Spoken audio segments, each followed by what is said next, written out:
Hello everyone, Get Up and Play Games is proud to unveil our first title, Janus Gate. Janus Gate is a mind-bending top-down strategy shooter, which seems like quite a mouthful, but is much simpler than it sounds. The year is 2053. The world is in grave danger. An asteroid capable of wiping out all life on Earth has just been confirmed to be on a collision course.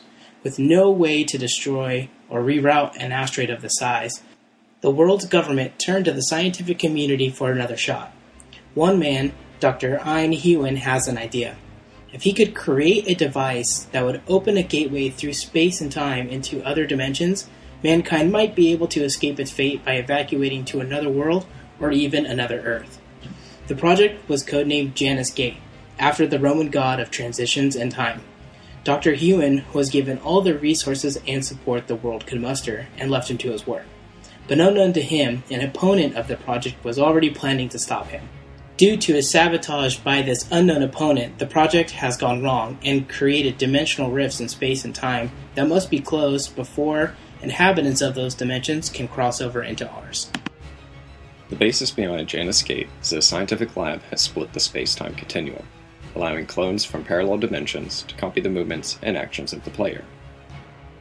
The game consists of 5 zones, which serve as the progression through the game. Within each zone are a set amount of waves that the player must complete. Each wave adds 1 clone to the level and builds onto the previous waves in that zone, creating an experience that scales in difficulty and complexity. Once Zone 5 is complete and all the dimensional tears are closed, the player wins.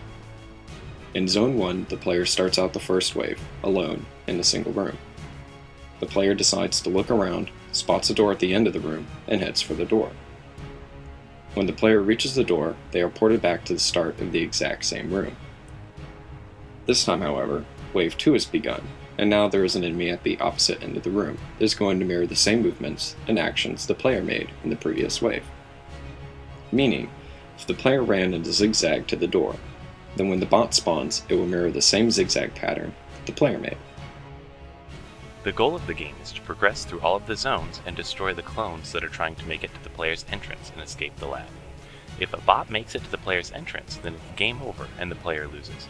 To stop the bot, players will have a few weapons at their disposal. First, the Zap Gun. The Zap Gun is the weapon the player is first introduced to. It is a fairly straightforward and traditional weapon that fires an energy projectile in the direction the player is facing. The projectile is about as large as a basketball and travels significantly slower than a bullet or rocket. Commander Mine. The Commander Mine is an unstable plasma canister that, when dropped on the ground, produces a plasma explosion that takes roughly a full second to grow to its full size, and remains in the level for almost another full second before dissipating. Grenade Launcher.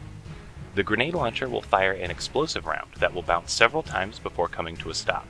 The grenade will detonate if it bounces into an enemy, or when its fuse expires, which is 4 seconds after being fired. The grenade round is affected by gravity, so it will fall over time. Flame Boots.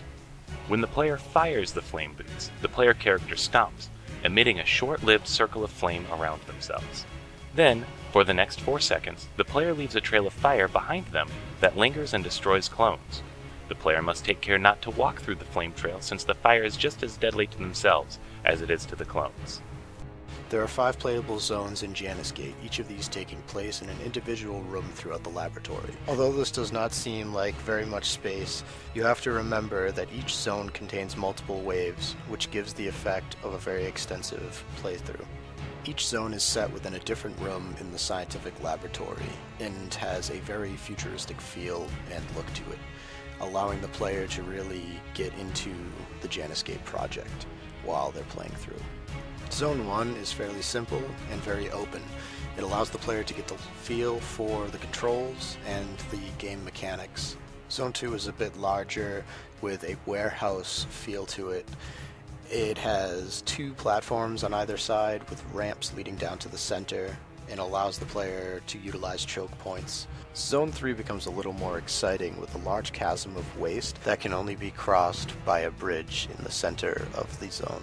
Zone 4 is a lot more simple and a lot more open, with only 2 large pillars at the center and objects spread throughout the room.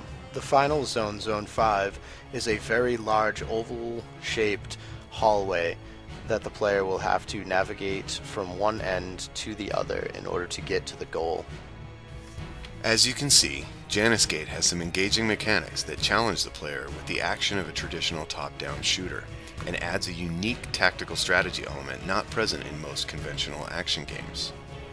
Players are constantly forced to adapt strategies against their previous actions, while keeping in mind that those same strategies are being recorded to be used against them.